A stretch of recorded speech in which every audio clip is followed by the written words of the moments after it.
Assalamualaikum warahmatullahi wabarakatuh. Bismillahirrahmanirrahim. Alhamdulillahirabbil alamin. Saya Yuliani Eskepnes MKep, dosen tetap di Prodi D3 Keperawatan UNDU Jombang. Di sini saya akan menyampaikan RPS dan aplikasi pengajaran yang saya ampu di mata kuliah Keperawatan Medikal Bedah 1. Assalamualaikum warahmatullahi wabarakatuh. Waalaikumsalam warahmatullahi wabarakatuh. Bismillahirrahmanirrahim. Alhamdulillah kita pagi hari ini dalam keadaan sehat walafiat sehingga kita belajar bersama-sama. Hari ini saya akan menyampaikan RPS tentang mata kuliah Keperawatan Medikal Bedah 1.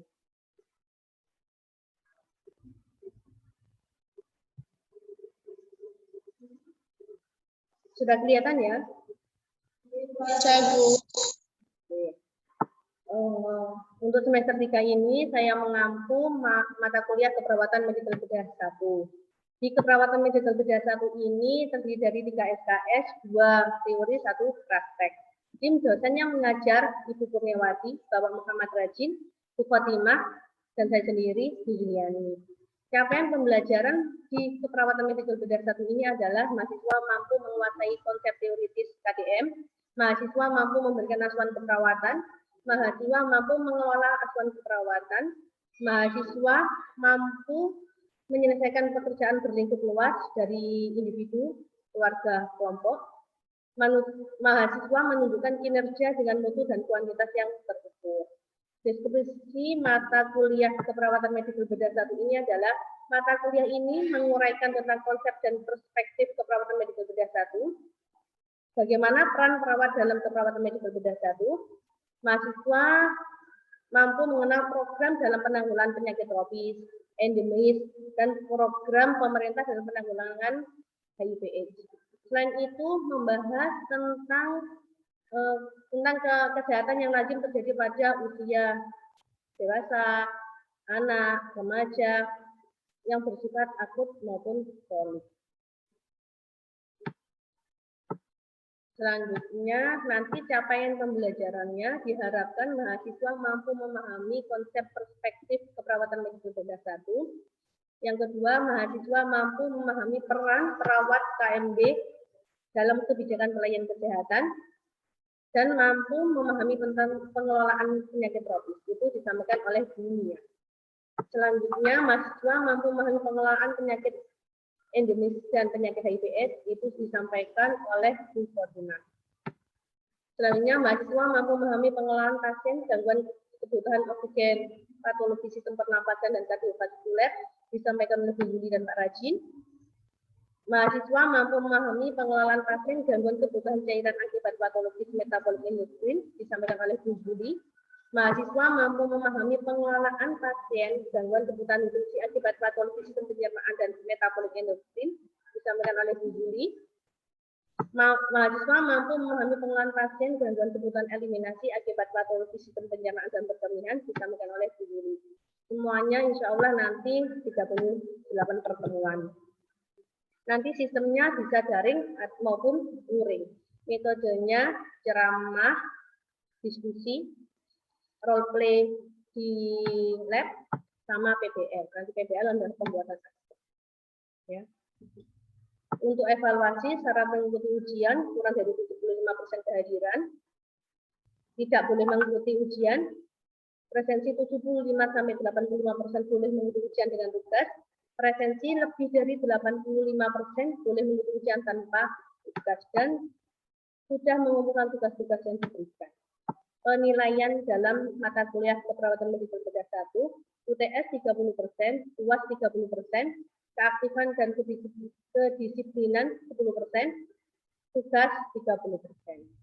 Untuk nanti tugas asuhan keperawatan makalah, yaitu dengan cara problem based learning, mahasiswa bisa mengelola pasien, yaitu nanti dari beberapa penyakit yang ada di mata kuliah Keperawatan Medikal Bedah 1, mahasiswa dibagi 12 kelompok, nanti terdiri dari bab 1, bab 2, bab 3, dan seterusnya. Daftar pusaka harus yang up to date, bisa dari artikel, jurnal maupun buku aja. Ini adalah RPS kedepannya 1 semester mata kuliah keperawatan medikal kedokteran. Dari penyampaian RPS ini, apakah ada yang ditanyakan? Ya. Silakan. Iya, Assalamualaikum warahmatullahi wabarakatuh. Salam. Jadi mau bertanya tentang poin pengumpulan aspek-aspek dari tugas. Nah, ini bagaimana Proses dalam pengumpulan tugas ya. Untuk pengumpulan ASGAP, yaitu nanti Bapak Ibu dosen dulu yang memberikan materi, selanjutnya mahasiswa konsul sebelum presentasi, yaitu mulai dari bab 1 sampai bab 3, bab 1 pendahuluan, bab 2 tinjauan pustaka, bab 3 konsep asuhan keperawatan. Nanti didasari dengan daftar pustaka yang up to date, bisa jadi jurnal, buku ajar, maupun artikel yang lain. Harus konsul dulu ke pembimbing masing-masing. Itu ya, Farah.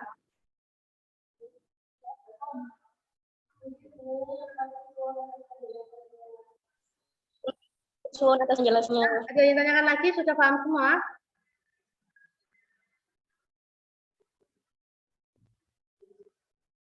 Sudah paham semua? Oke, sudah Bu. Ya, sudah Ibu. Kalau sudah, saya akhiri ya. Alhamdulillah, penyampaian RPS sudah selesai. Saya akhiri. Wassalamualaikum warahmatullahi wabarakatuh. Waalaikumsalam warahmatullahi wabarakatuh. Assalamualaikum warahmatullahi wabarakatuh. Waalaikumsalam warahmatullahi wabarakatuh. Bismillahirrahmanirrahim. Alhamdulillahirabbil alamin. Hari ini kita dalam keadaan sehat walafiat dengan mata kuliah pembelajaran mata kuliah keperawatan medis bertugas 1. Hari ini tatap muka yang ke-24. Materi hari ini gangguan kebutuhan nutrisi akibat patologi sistem pencernaan.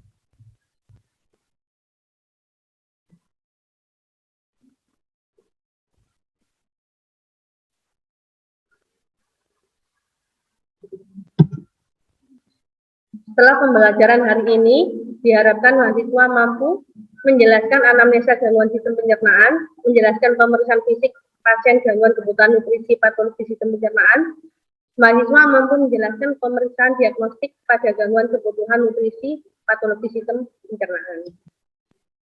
Ini kita review dulu anatomi fisiologi sistem pencernaan. Dari teman-teman ini, saya review dulu untuk gangguan untuk sistem pencernaan yang masuk dalam tubuh kita, makanan melalui mana dulu? Mulut, terus laring, esofagus, halus, betul, besar.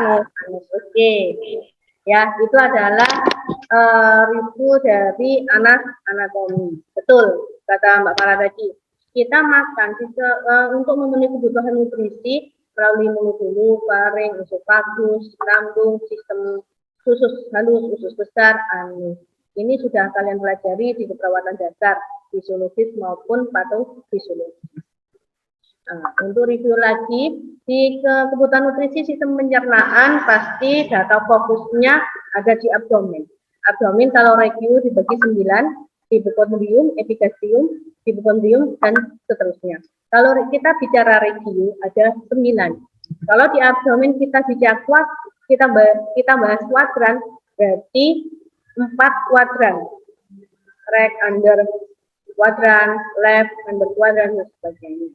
Biasanya tergantung nanti, yang sakit pasien sakit review berapa atau kuadran ke berapa. Ini perlu diperhatikan. Yang terpenting adalah anamnesa atau pengkajian pasien. Nah, kalau identifikasi pasien, identitas pasti ada nama. Jangan sampai salah pasien atau salah tertukar pasiennya. Seharusnya pasien A yang dapat terapi ini salah ke pasien B. Biasanya nama bisa sama. Tanggal yang tidak sama bisa tanggal lahir sama nomor RN. Nama rumah sakit. Biasanya kalau di gelang pasien itu ada nama, nomor RM sama tanggal lahir. Itu yang harus diidentifikasi pertama. Usia biasanya jenis usia anak-anak, remaja, dewasa atau lansia yang sering terjadi penyakit tersebut. Jenis kelamin. Pada penyakit tersebut jenis kelamin apa yang sering terjadi, wanita, perempuan kah atau laki-laki? Adat atau suku. Nah, suku dengan kebutuhan cairan. Orang Jawa suka makan nasi bu. Orang luar Jawa suka makan pohong. Itu perlu dikaji. Status perkawinan. Kalau sebelum kawin dia biasanya, apalagi perempuan ya, suka diet. Sehari makannya 1 kali. Kalau sudah kawin biasanya sudah tidak memperhatikan body ya, makanya bisa 5 kali. Nah, itu perlu dikaji pekerjaan. Kalau pekerjaannya full time, akan lupa kebutuhan nutrisi. Semuanya pengkajian pasti ada HBCD. Berarti kalau fokus pada nutrisi adalah ABCD. Kalau nyeri biasanya PGRT. Kalau di pernafasan biasanya RW, breathing, sirkulasi. Kalau di nutrisi ABCD bukan RW, breathing, sirkulasi, tapi antropometri, biochemical, klinikal dia. Kalau antropometri yang harus dikaji apa? Berat badannya sebelum masuk rumah sakit, pada saat sakit, tinggi badan, lila. Nah, ini untuk mengetahui IMT pasien. Oh, ternyata IMT-nya dia sedang, rendah, obes, itu perlu diperhatikan. Biokimia, lab, biasanya kalau kebutuhan nutrisi di sistem pencernaan bisa albumin, nah itu bisa dikoreksi. Klinikal kondisi umum, apakah ada penurunan kesadaran, dietnya bagaimana, kebiasaannya pasien dia diabetes, berarti dia harus rendah gula, kalau hipertensi harus rendah garam, itu perlu diidentifikasi. Gejala-gejala umum disfungsi di gastrointestinal adalah biasanya nyeri. Nyeri itu adalah biasanya kalau pasien tidak nyeri atau tidak ada keluhan, itu tidak akan pergi ke pelayanan kesehatan. Gejala yang muncul umumnya adalah nyeri, kembung, mual muntah, hematomesis, atau perubahan vegetasi. Ini keluhan-keluhan yang terjadi di kebutuhan nutrisi patologi sistem pencernaan.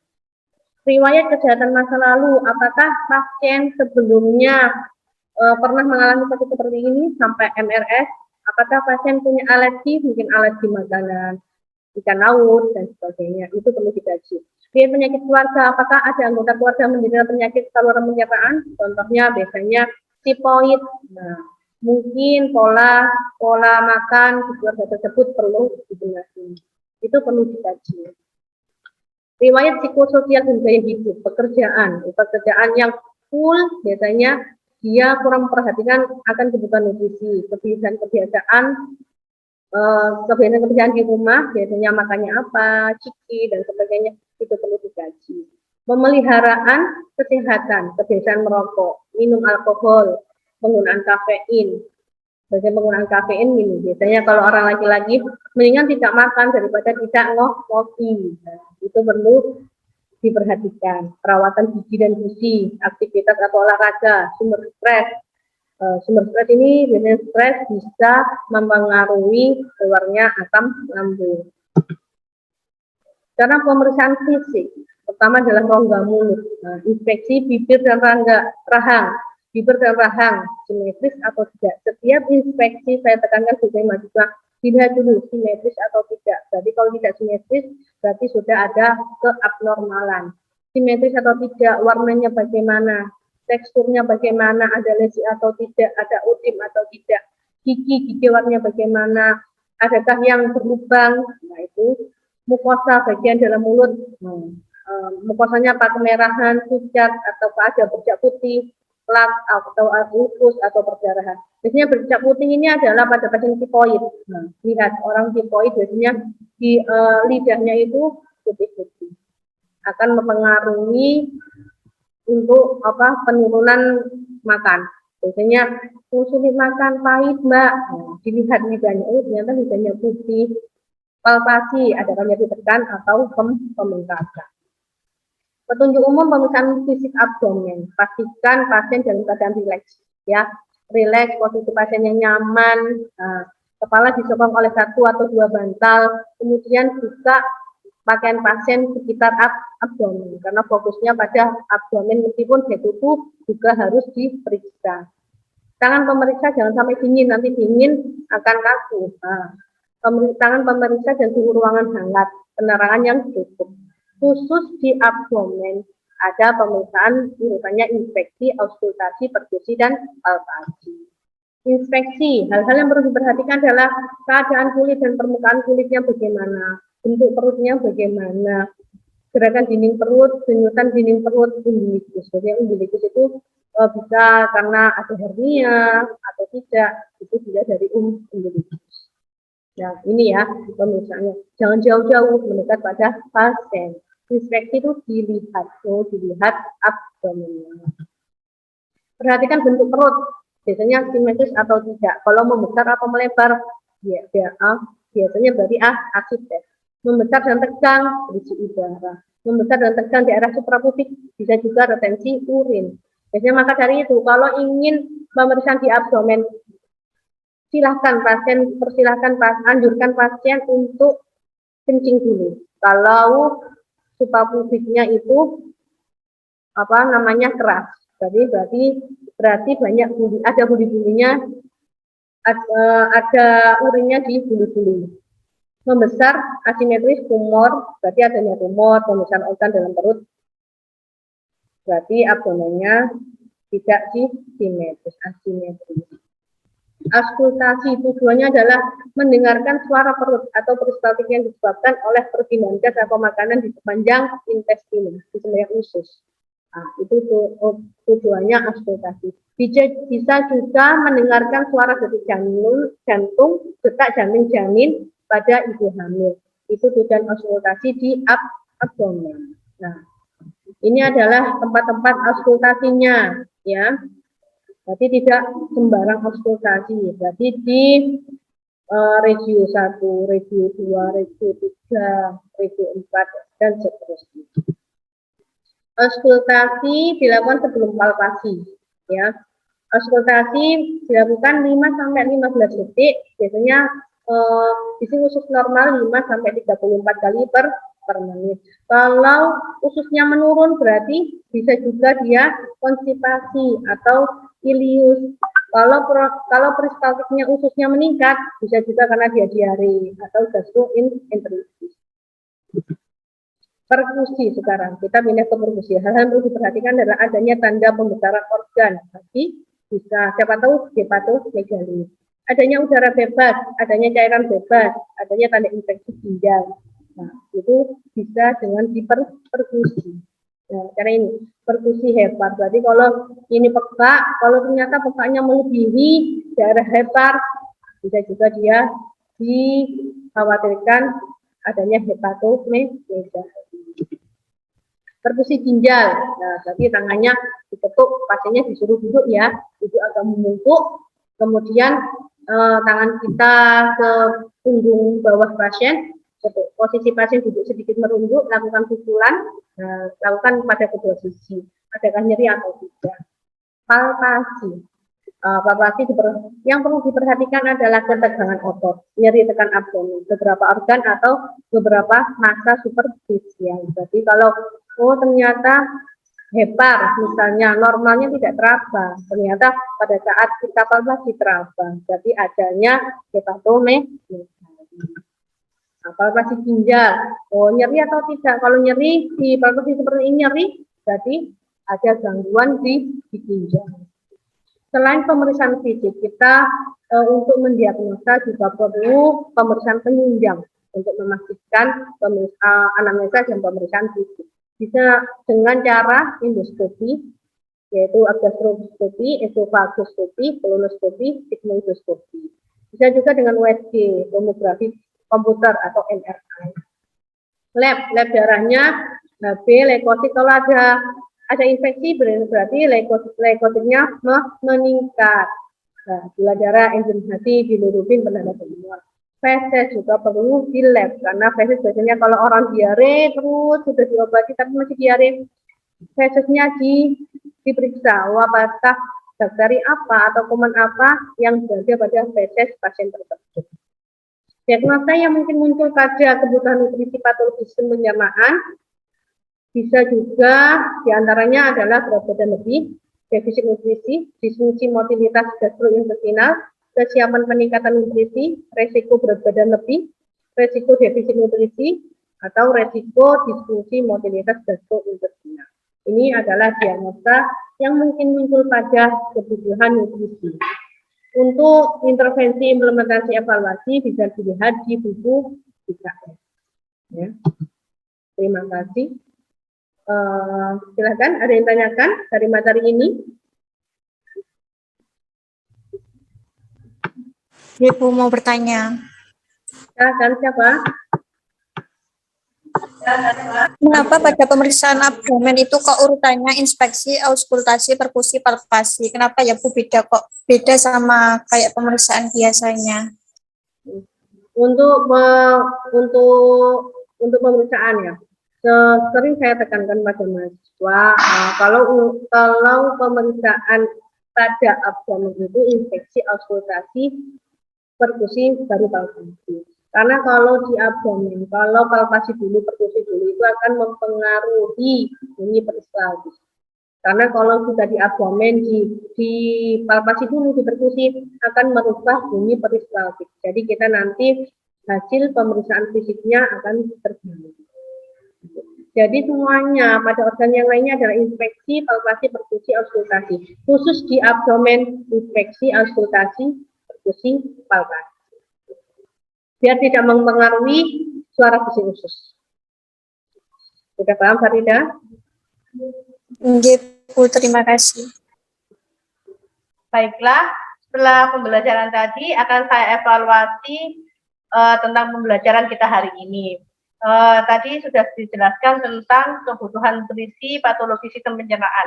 Sekarang coba saya tanya tentang pemeriksaan anamnesa kebutuhan nutrisi gangguan kebutuhan nutrisi patologi sistem pencernaan.